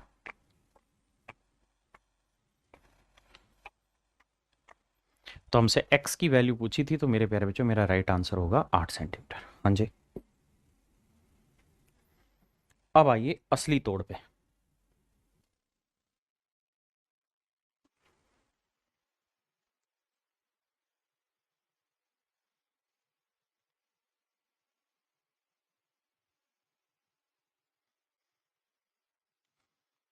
देखना मेरे प्यारे बच्चों, मैं दो ट्रायंगल ले रहा हूं। एक ट्रायंगल ये, आपने कहा जी ले लो। एक ट्रायंगल मैंने ये ले ली। एक ट्रायंगल मैं ले रहा हूं मेरे प्यारे बच्चों ये, आपने कहा जी ले लो। दोनों में देख रहे हो ना, बी कॉमन है। दो ट्रायंगल मैंने लिया। और मेरे बच्चे आपको लेनी नहीं है ऐसे, ये ट्रायंगल में से ही काम होगा। लेकिन अभी क्या है कि शुरुआत है, तो थोड़ा वक्त लगता है सीखने में। कोई दिक्कत नहीं, समझने की कोशिश करो। डी ई, भाई एंगल बी दोनों ही त्रिभुजों में सेम है। यहां पे भी एंगल बी ही है। यहां ए है और यहां सी। मेरे प्यारे बच्चों ये वाली लेंथ है 6, ये वाली लेंथ है 4, ये वाली पूरी लेंथ है 6 और 2 8, और ये वाली लेंथ है 8 और 4 12। ये पूरी लेंथ 8 और 4 12 सेंटीमीटर। ये वाली लेंथ है 8 सेंटीमीटर। ये वाली लेंथ है x सेंटीमीटर। मैं सबसे पहले आपसे सवाल में ये जानना चाहता हूं कि ये बताइए, क्या ये दोनों त्रिभुजें समरूप हैं कि नहीं है? क्या ये दोनों त्रिभुजें मेरे प्यारे बच्चों समरूप हैं या नहीं, मुझे सबसे पहले बताइए। आप कहेंगे हाँ सर, दोनों की दोनों ट्रायंगलें सिमिलर हैं। कैसे सर? आप एक कॉन्सेप्ट बताए रहे। क्या कॉन्सेप्ट बताए रहे सर? हम एक कॉन्सेप्ट बताए रहे भैया कि अगर ये दो ट्रायंगल है और दोनों ही ट्रायंगल में ये वाला एंगल सेम है, थीटा है, ये वाला कोण भी मेरे प्यारे बच्चों थीटा है। अगर दोनों ही त्रिभुजों में ये दोनों कोण सेम है, थीटा थीटा है, और ये वाली साइड मान लीजिए 10 है और ये वाली साइड 20 है, ये वाली साइड 8 है और ये वाली साइड 16 है, और मैं आपसे कहूं कि मेरे प्यारे बच्चों मुझे बताओ, क्या ये दोनों ट्रायंगल सिमिलर हैं?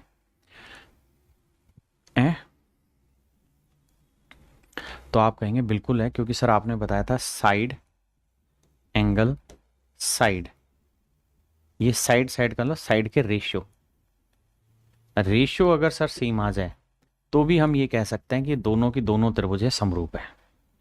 जैसे अगर सर ध्यान दोगे तो दोनों जगह एंगल सेम है, ये वाला कोण और ये वाला कोण, बिल्कुल ठीक है। इन साइडों का रेशियो लोगे 1:2 आया, इन साइडों का रेशियो लोगे तो भी 1:2 आया। तो इनकी करस्पॉन्डिंग साइड्स का रेशियो भी सेम आ गया। कौन सी दो करस्पॉन्डिंग साइड्स? वो दो करस्पॉन्डिंग साइड जिनके बीच का एक कोण बराबर आ रहा है। तो मेरे बच्चे दोनों कोण बराबर, मतलब एक कोण बराबर है और अगल बगल की साइडों के रेशियो सेम आ रहे हैं, तो इसका मतलब दोनों की दोनों त्रिभुजें समरूप होंगे। अब मैं सवाल को थोड़ा रूप बदलूंगा और रूप बदल के आपसे चर्चा ये करना चाहूंगा कि मेरे भाई मैं लेंथ बदल दे रहा हूं। ये लेंथ 20 कर दे रहा हूं, ये लेंथ 10 कर दे रहा हूं, बाकी ये सेम है 8 और 16 ही है। तो आप मुझे बताइए, अब क्या ये दोनों त्रिभुजें समरूप हैं? और अगर समरूप हैं तो मैं इनके नाम लिख रहा हूं ए बी सी, तो बताना कौन सा एंगल किसके करस्पॉन्डिंग में, और ये है डी ई एफ। तो ये तो तय है कि दोनों ही ट्रायंगल में, ये मैंने कहा है कि एंगल ए बराबर है एंगल डी के, तो मैं दे ही रहा हूं। तो अब पूरी ट्रायंगल के नाम लिखो जो सिमिलर है, कि A B C D E F होगा या ए सी बी, क्या होगा वो बताना। लगाइए दिमाग। तो आप कहेंगे सर दिमाग लगाने की जरूरत नहीं है। एक बात ये देखो कि रेशियो क्या आ रहा है, 2:1। यहाँ पे भी रेशियो क्या आ रहा है, 1:2, यानी रेशियो तो सेम है, 1:2 है। यहाँ पे भी 1:2 है। लेकिन करस्पॉन्डिंग साइड लेते तो ये देखना सर, एक के सामने वाली भुजा ये बनी तो ये वाला कोण, और यहां एक के सामने वाली भुजा ये बनी तो ये वाला कोण। तो करस्पॉन्डिंग रेशियो भी चेक करना, घुमा के भी देगा तो आप फंसना नहीं चाहिए। तो इसका मतलब सर बी और एफ बराबर होंगे, तो ए बी, तो यहां डी एफ लोगे। और तीसरा एंगल ये थीटा ए सी है, मतलब दो के सामने, तो यहां दो के सामने ई आए, तो यहां सी लिखोगे तो यहां ई लिखो। ज्योमेट्री इतनी आसान नहीं है कि हर चीज हवा में चली जाए। Geometry is basically A game of logic and practice. The practice you more, learn you more. पता नहीं इंग्लिश में क्या बोला, बट समझो। अब आइए सवाल पे। अब आप दिमाग दौड़ाइए कि क्या ये दोनों ट्रायंगल सिमिलर हैं तो एक्स की वैल्यू निकालो।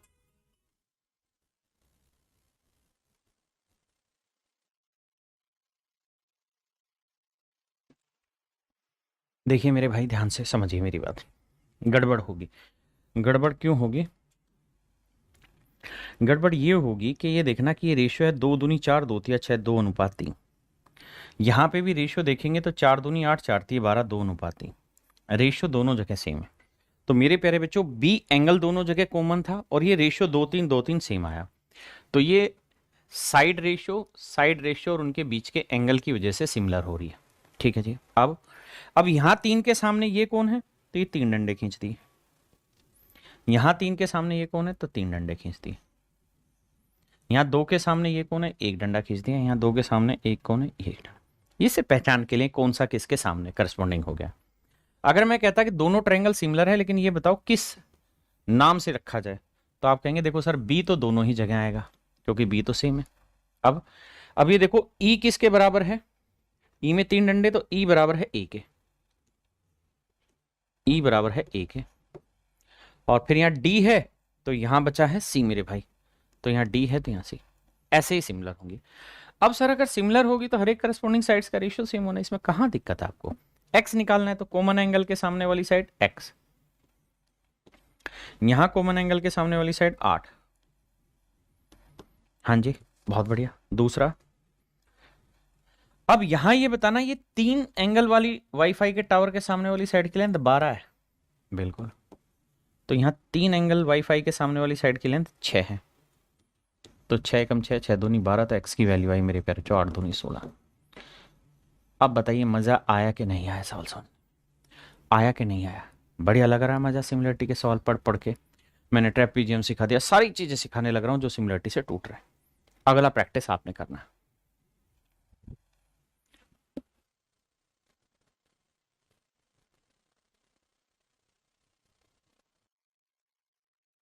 देखिए मेरे भाई, अब थोड़ा फास्ट फॉरवर्ड करने की कोशिश करते हैं। भाई ये रेशियो है 3:1। हाँ जी, कहता है एक्स का मान बताइए क्या होगा। आओ भाई लगाते हैं दिमाग, 2 ट्रायंगल बनाते हैं। पहले तो ये वाली ट्रायंगल बना लेते हैं, उठा के टेक दीजिए। दूसरी ये वाली ट्रायंगल बना लेते हैं, उठा के टेक दिया है। दोनों में ही मेरे लाला ए की वैल्यू सेम है। ये 3 है, ये 1 है। यहाँ पे भी ए वही है। ये है बी और ये है सी मेरे प्यारे बच्चों। बी सी की वैल्यू पूछी जिसको हमने एक्स माना। ये लेंथ है 3 और 2 5, और ये 14 और 1 15। ठीक है मेरे बाबू, ए एंगल जो है ना वो दोनों ही केसेज में सेम है। अब सिस्टम चेक करोगे तो 1 3 आ रहा है, यहाँ पे भी देखोगे 5 एकम 5, 5 3 15, 1 3 आ रहा है। आपने कहा हाँ, तो यहाँ 3 के सामने एंगल बी है, तो यहाँ भी भाई एंगल 3 मतलब 3 के सामने एंगल बी होगा। यहाँ 1 के सामने सिंगल डंडा, तो यहाँ पे भी 1 के सामने सिंगल डंडा। अब हमें सारी कहानी सेट करनी। अब मुझे निकालना एक्स, तो डबल के कॉमन एंगल के सामने वाली साइड एक्स। यहां कॉमन एंगल के सामने वाली साइड हमको दिए नहीं दे रखा है, 3 है। 3 है। अब मेरे भाई यहाँ वाईफाई के टावर के सामने वाला है 3 है, ये 3 था सॉरी। और यहां वाईफाई के टावर के सामने वाला 15 है। तो 3 एकम 3, 3 5 15। तो मेरे भाई कहाँ गड़बड़ कर रहे हैं? देखो यार, मैंने डबल एंगल के सामने वाली साइड एक्स ली, मान ली बात। फिर मैंने क्या किया कि यहाँ 3 था, यहाँ 3 था, टावर के सामने वाली साइड मैंने 3 ले ली। वहाँ यहाँ मैंने गड़बड़ किया, यहाँ मैंने गड़बड़ किया। क्या गड़बड़ किया कि देखो, मैंने पहले यहाँ बड़ी ट्रायंगल ली, इसके सामने एक्स है, तो यहाँ पे इसके सामने 3। तो दोबारा भी बड़ी ट्रायंगल लूंगा कि इस टावर के सामने वाली साइड 15 है, तो यहाँ टावर के सामने वाली साइड है 3। 3 से 3 काटा तो एक्स की वैल्यू है 15। Option D. ऑप्शन डी, माफ करिएगा मैंने रेशियो गलत। यानी पहले अगर बड़ी ट्रायंगल ली है, फिर छोटी, तो दूसरी बार भी बड़ी, फिर छोटी, तीसरी बार भी बड़ी, फिर छोटी, तभी ये काम होगा, अदरवाइज नहीं। करिए भाई खटाक से। देखिए मेरे बच्चे, कर रहे हो भाई? बताओ बताओ। 36 का डी, गुड। ये आखिरी सवाल है वैसे सिमिलरिटी का। फिर देखिए मेरे नन्हे मुन्ने प्यारे बच्चों, अब आइए आगे। अगर थोड़ा सा रिलैक्स मूड हो जाए तो ये समझ में आता है, हर चीज़ लिखनी ना पड़े, अलग ट्रायंगलें ना बनानी पड़े मेरी तरह। आपको ये समझना होगा कि ट्रायंगल के अंदर ही डाटा फीड सेट करना होगा माइंड में, ए डी ई। और शुरुआत जो होगी ना वो हमेशा ही बेसिक से होती है, ए बी सी, यानी धीरे धीरे सीखने से होगी। सीखा कैसे जाए वो चरण मैं बता रहा हूं, पक्का? अब आइए, अब ये 4 है, ये 2 है और ये 4 है। यहां बात करें तो ये 4 2 6 है, ये 2 और 10 12 है और ये x है। देखो यार, एंगल ए दोनों जगह कॉमन है, बिल्कुल है। यहाँ रेशियो देखे कॉमन एंगल के साथ 1:2, यहाँ पे भी 1:2, बिल्कुल ठीक है। तो बेटे एक बात बताओ, ये रेशियो 2 एकम 2 2 दूनी 4 1 2 है, यहाँ पे भी 1 2 है, तो यहाँ 1 के सामने वाला ये वाला एंगल बना, तो यहाँ इस 6 के सामने वाला ये वाला एंगल बना। समझ गए ना? रेशियो लोगे 1:2 आया, और ये रेशियो भी 1:2, तो 1 के सामने वाला लिया। ठीक है जी। अब 2 के सामने ये वाला है तो ये 3 डंडे खींच दिए, तो यहाँ 2 के सामने ये 3 डंडे खींच दिए। माफ करिए। अब जो चाहिए उठा के रेशियो ले लो यार। हमें चूंकि x निकालना है तो कॉमन एंगल के सामने वाली साइड बड़े में x है, तो छोटे वाले में कॉमन एंगल के सामने वाली लेंथ 4, बड़े वाले में अब 3 वाईफाई टावर के सामने वाली साइड 12 है, तो छोटे में वाईफाई टावर के सामने वाली साइड 4 है। 4 से 4 कटा तो मेरे प्यारे बच्चों x की वैल्यू 12। अब धीरे धीरे आपको समझ आ जाएगी कि किसके सामने कौन सी साइड आएगी और कैसे बनेगी बात। हाँ है ना? 12 मेरा आंसर है, दैट इज ऑप्शन बी। और मजा आ गया, हाँ है ना? अब बढ़ते हैं मेरे प्यारे बच्चों अगले कॉन्सेप्ट की ओर, और अगला कॉन्सेप्ट है एरिया से रिलेटेड। क्या है कॉन्सेप्ट समझिए। कॉन्सेप्ट ये है कि भैया अगर दो ट्रायंगल आपस में सिमिलर हैं,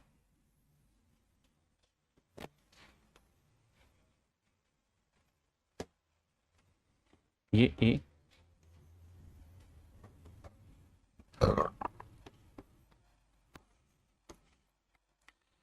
अगर सवाल ने कह रखा है कि दोनों ट्रायंगल आपस में सिमिलर है, तो मेरे प्यारे बच्चों इन दोनों ही ट्रायंगल के एरिया का जो रेशियो होगा, एरिया ऑफ ट्रायंगल एबीसी, यानी इनके क्षेत्रफलों का जो अनुपात होगा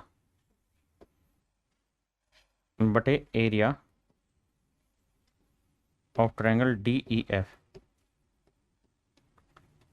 एरिया ऑफ ट्रायंगल डीईएफ, इनके एरियाज का जो रेशियो होगा वो वही होगा जो इनकी करस्पॉन्डिंग साइड्स का रेशियो है। तो ए बी बटे डी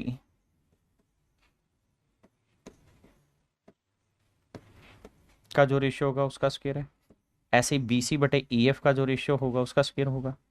यानी जो भी इनकी करस्पॉन्डिंग साइडें बनी, जैसे मान लीजिए ए बी डी ई के करस्पॉन्डिंग हुई, बी सी ई एफ के करस्पॉन्डिंग हुई, और ए सी डी एफ के करस्पॉन्डिंग हुई, तो कहता है इनके स्क्वायर के रेशियो में होगा।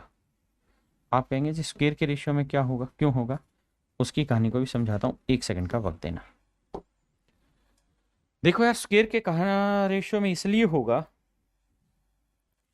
जैसे एग्जांपल के तौर पे समझाऊं, अगर मान लीजिए दोनों ट्रायंगल सिमिलर है, अगर सिमिलर है तो इनकी मान लीजिए साइड का रेशियो 2:3 है। मान लेते हैं ये साइड 3x होगी तो ये 2x होगी, रेशियो तो 2:3 होगा। अब इनमें जो एल्टीट्यूड डलेगा, यहां से जो एल्टीट्यूड डाला और यहां से जो एल्टीट्यूड डालेंगे, इन एल्टीट्यूड की लेंथ का रेशियो भी तो 2:3 ही होगा।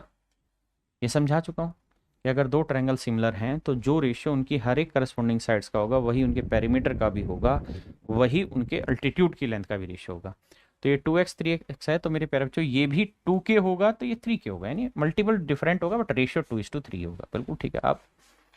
तो मेरे भाई इस ट्रायंगल के एरिया बताओ, तो हाफ इंटू बेस हुआ 2x और हाइट हो गई 2k। भाई इस वाली ट्रायंगल के एरिया बताओ, तो हाफ बेस हो गया 3x और हाइट हो गई 3k। अब 1/2 से 1/2 गया, x से x गया, k से k गया, यहाँ आया 2 दूनी 4 यानी 2 का वर्ग, और यहाँ आया मेरे प्यारे बच्चों 3 गुना 3 यानी 3 का वर्ग। तो आपने देखा ना कि जो इनकी साइडों का रेशियो था, एरिया हमेशा ही उसके स्क्वायर के रेशियो में आया। अब एरिया के स्क्वायर में होगा। ऐसे ही मेरे प्यारे बच्चों जो भी इनका करस्पॉन्डिंग पेरीमीटर होगा, perimeter of triangle A B C upon में perimeter of triangle D E F, इनके भी स्क्वायर के रेशियो में होगा। ऐसे इनकी मीडियन हो, ऐसे इनका एंगल बाइसेक्टर हो, ऐसे इनका एल्टीट्यूड हो, इन सब के भी स्क्वायर के रेशियो में होगा। इसी बात को यहाँ डिटेल में बहुत अच्छे से लिखवाया गया है कि भैया इनकी जो हाइट होगी उसके भी स्क्वायर में, इन रेडियस होगी, सर्कम रेडियस होगी, मतलब हर एक चीज के रेशियो में इनकी वैल्यूज होंगी। अब इसी आधार पर हम पहला सवाल ले रहे हैं।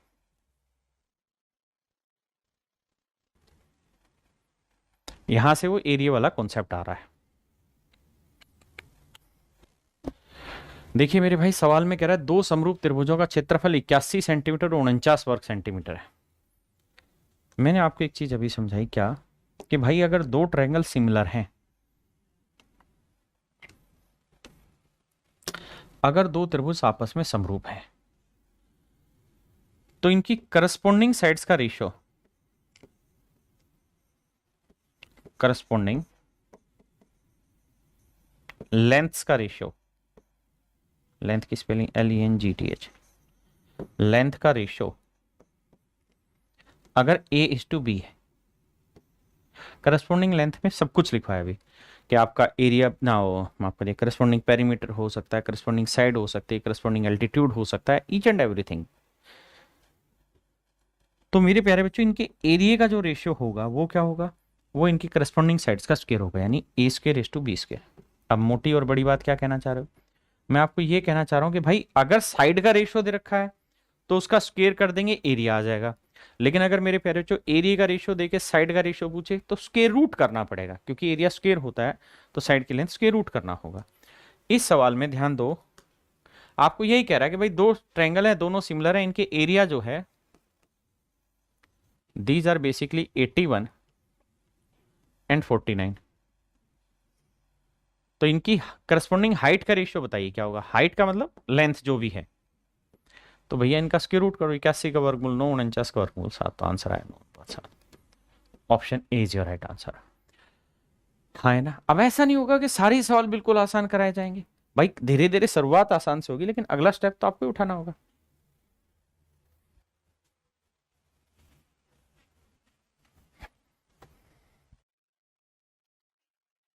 आइए मेरे भाई देखिए, सवाल में कह रहा है दो समरूप त्रिभुजों का क्षेत्रफल 169 और 121 है, एरिया दे रखा है 169:121 सेंटीमीटर स्क्वायर। तो भैया साइड का रेशियो क्या होगा, साइड के अंदर सब कुछ आता है, एल्टीट्यूड भी, मीडियन भी, रेडियस भी, सर्कम रेडियस भी, साइड भी, पेरीमीटर भी।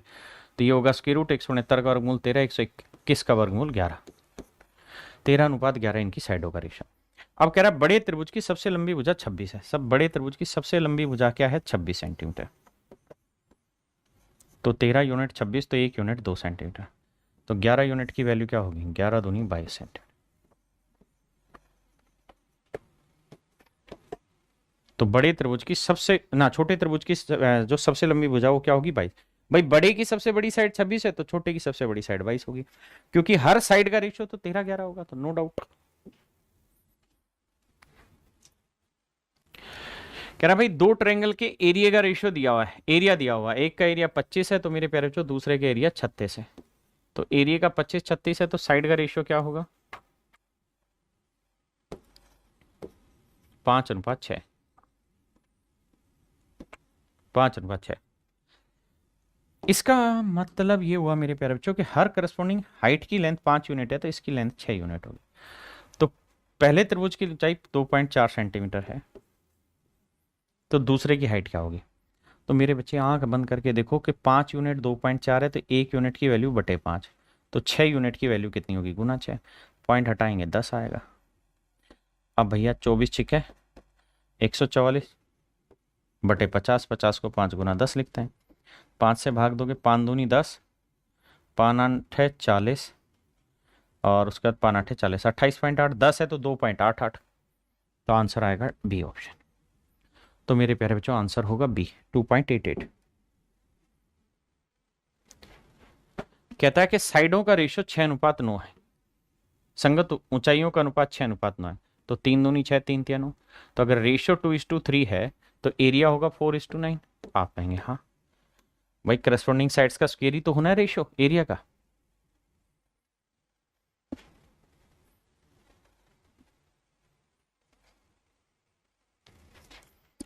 कह रहा है जी दो समरूप त्रिभुजों के क्षेत्रफलों का अनुपात 21 और 121 है ना, 81 और 121 है। तो मेरे प्यारे बच्चों 81 और 121 है, ये है आपके एरिया का रेशियो।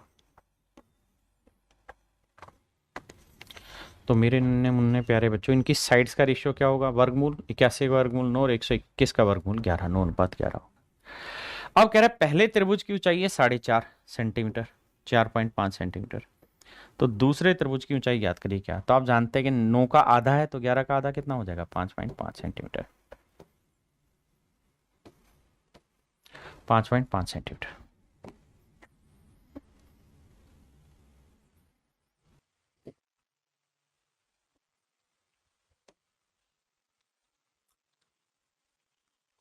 तुम्हारा लहजा बता रहा है कि दौलत नहीं नहीं।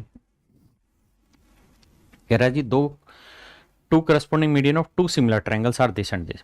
कहता है साइड्स का रेशियो। मेरे प्यारे बच्चों मैंने कहा कि साइड के अंदर सब कुछ आता है, साइड भी आता है, मीडियन भी आता है, एंगल बाइसेक्टर भी आता है, अल्टीट्यूड जिसे हम हाइट भी कहते हैं वो भी आता है, पेरीमीटर भी आता है, सब आता है। इनकी लेंथ का रेशियो दे रखा है 12:15। सेट करोगे तो 3 चौक 12, 3 पंजे 15, 4:5। तो मेरे प्यारे बच्चों एरिया का रेशियो क्या आएगा? आप कहेंगे जनाब 4 का वर्ग 16, 5 का वर्ग 25। एरिया का रेशियो मेरे प्यारे बच्चों 16:25 आएगा। अब कह रहा है पहली ट्रायंगल का एरिया 288, तो 16 यूनिट रिप्रेजेंट कर रहा है 288 को। तो भैया 1 यूनिट के लिए क्या होगी? 16 एकम 16 बचा कितना भैया? 16 8 128, तो 25 गुना 18, 18 5 90, 18 दूनी 36 और 9 45, 450। बात पल्ले पड़ रही कि नहीं भाई? रोहित शर्मा गुरुजी बुक कब आ रही है आपकी? भाई बुक की मारो गोली, पहले सवाल पे आओ। तो आंसर क्या हुआ? 450। हाँ जी, कितने बच्चे समझ गए सवाल को? बताओ भाई, उसी से तो हम असेस कर पाएंगे अपने आप को। जल्दी से कमेंट करो कितने बच्चे समझ गए इस चीज को। तुम्हारा लहजा बता रहा है। एक बच्चा है सुमन ठाकुर, आप बार बार डॉट डॉट डाल के इतने कमेंट कर रहे हैं कि जेन्युइन बच्चों के कमेंट नहीं देख पा रहे। ये आपका फर्स्ट एंड लास्ट वार्निंग है, इसके बाद आप इस तरह से कमेंट करे जाएंगे फालतू के तो उठा के ब्लॉक कर दिया जाएगा, ध्यान रखना। सवाल तो बन जाता है, राज कश्यप जी कह रहे हैं, पर टाइम टेकन नहीं हो रहा। भाई अभी टाइम की टेंशन ना लो, अभी से प्रैक्टिस करो, कोशिश करो। हमारी तुम्हारा लहजा नया नया है। देखिए मेरे प्यारे बच्चों, ये ट्रायंगल है। इस ट्रायंगल में सवाल में कह रहा है कि भैया बीसी के पैरेलल एक लाइन है, डीई होगी लाइन। ये हमने एक लाइन ले ली DE, A B C. DE जो है पैरेलल है बीसी के। If AD is to DB 2:3, कहता है ये ratio 2:3। Then the ratio of ADE is to DEC भी। मेरे प्यारे बच्चों बड़ी सिंपल सी बात है, दो ट्रायंगल है, एक ट्रायंगल है एडीई और एक ट्रायंगल है मेरे प्यारे बच्चों ए बी सी। आपने कहा तो मेरे प्यारे बच्चों ये बताओ इनकी साइड की लेंथ का रेशियो क्या है? दोनों जब पैरेलल हो गई तो सिमिलर हो गई, तो छोटे वाले की साइड 2 है तो बड़े वाले की साइड 2 और 3 5 है।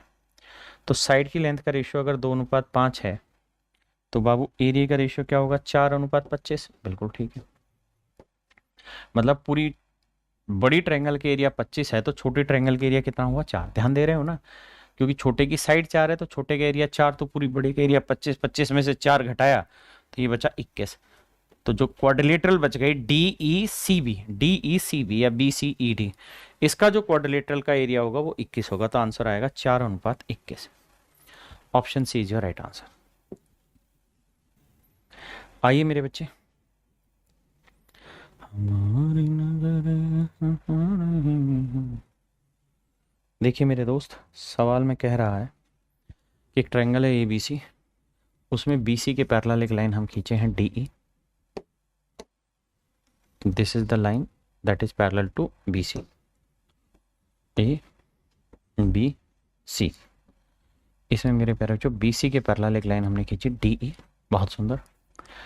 डी रेखा खींची गई। यदि डी ई सी बी का क्षेत्रफल 238 वर्ग सेंटीमीटर है, तो ए डी और ए बी की लंबाई क्रम से 5 और 12। ए डी की लंबाई है 5, ये लंबाई है मेरे प्यारे बच्चों 5, और ए बी की लंबाई है 12, ये लंबाई है 12। तो मेरे भाई एक बात बताओ, दो ट्रायंगल सिमिलर हो गई, एक ए डी ई, बिल्कुल ठीक है। This is similar to triangle A B C, that is also similar. तो मेरे प्यारे बच्चों इनकी साइड की लेंथ का रेशियो क्या होगा? 5:12। तो एरिया का रेशियो क्या होगा मेरे प्यारे बच्चों? 5 का और 25, 12 का और 144। आपने कहा ठीक है। अगर बाबू ऐसा है तो इसका मतलब ये हुआ कि छोटी ट्रायंगल का एरिया 25 यूनिट है, छोटी ट्रायंगल का एरिया 25 यूनिट है, तो पूरी बड़ी ट्रायंगल का एरिया 144। 144 में से 25 घटाया तो बचा कितना भाई? 9 और 5 14, 2 और 1 3, 19, 119 यूनिट। तो इस चतुर्भुज का जो क्षेत्रफल है मेरे प्यारे बच्चों वो आएगा 119। भाई पूरे का कितना है? 144। 144 में 25 हटाए 119 यूनिट है। जबकि सवाल में ये कह रहा है कि इस चतुर्भुज का क्षेत्रफल 119 यूनिट नहीं है, 238 वर्ग सेंटीमीटर है। तो भैया एक यूनिट की वैल्यू कितनी आई? 2। तो कह रहा है एबीसी का एरिया बताओ। तो एबीसी का एरिया था 144, तो 144 गुना 2 कितना है मेरे प्यारे बच्चों? 288 वर्ग सेंटीमीटर। तो मेरे भाइयों मेरा सही आंसर होगा 288 वर्ग सेंटीमीटर।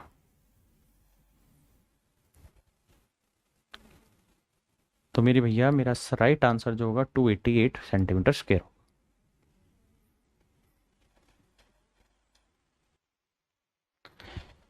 तुम्हारी नजरें। देखिए मेरे प्यारे बच्चों, सवाल में ये कह रहा है कि एक ट्रायंगल है ए बी सी। ए बी सी एक ट्रायंगल है, बहुत सुंदर। इसमें हमने एक लाइन खींची है डी ई, जो बी सी के पैरेलल दे रखी है। ऐसा ही है ना? अच्छा, हाँ। In a triangle A B C a line D E is drawn. English में गलत लिखा है, चेंज करना पड़ेगा। In a triangle A B C a line D E is drawn parallel to, parallel to B C. सवाल में ये कह रहा है कि बी सी के पैरेलल हमने एक लाइन खींची डी ई। हिंदी में ठीक लिखा है कि भाई ए बी सी में बी सी के पैरेलल हमने एक लाइन खींची डी ई। अगर डी ई मेरे प्यारे बच्चों मैंने पैरेलल खींची थी तो तय है कि दो सिमिलर ट्रायंगल बनी, एक A D E and second one is A B C. Is that okay? Yes sir. और मेरे प्यारे बच्चों सवाल में कह रहा है कि भैया जो ये लाइन पैरेलल खींची आपने, इसकी वजह से क्या हुआ कि पूरी ट्रायंगल दो इक्वल एरिया में बट गई। यानी ये एरिया भी एक हो गया और ये वाला एरिया भी मेरे प्यारे बच्चों एक हो गया। तो यानी रेशियो आया 1:2। तो पूरी त्रिभुज का जो क्षेत्रफल है वो 1:2 में आ गया। यानी छोटी का एरिया 1 तो पूरी बड़ी का एरिया 2 आ गया। बिल्कुल ठीक है। अब मेरे प्यारे बच्चों अगर एरिया का रेशियो 1:2 है तो साइड का रेशियो क्या होगा? सर स्क्वायर रूट तो 1 का वर्गमूल 1 और 2 का वर्गमूल निकलेगा नहीं, तो √2 होगा। इसका अर्थ ये हुआ मेरे बच्चे कि छोटी ट्रायंगल की साइड की लेंथ का रेशियो अगर 1 यूनिट है तो पूरी बड़ी ट्रायंगल की साइड जो होगी वो √2 यूनिट होगी। अब मुझसे पूछ रहा है AD/DB का रेशियो, तो AD तो 1 होगा, DB क्या होगा? √2 - 1। तो ये वाली लेंथ होगी √2 - 1। तो जो आंसर आएगा ना मेरे बच्चे वो है AD/AB। तो AD की लेंथ है 1 और AD/DB है, तो DB की लेंथ होगी √2 - 1। अब मेरे बच्चों हम चाहूं तो इसका हर का परिमेयकरण कर सकते हैं, रैशनलाइजेशन कर सकते हैं। कैसे? ध्यान देना। √2 - 1 से ही ऊपर गुना, √2 - 1 से ही नीचे गुना, तो ऊपर आ जाएगा, मतलब √2 + 1 से नीचे गुना, √2 + 1 से ऊपर आ जाएगा √2 + 1 और नीचे आ जाएगा 1। And option C is your right answer. मेरे भाई ऑप्शन सी आपका करेक्ट आंसर है।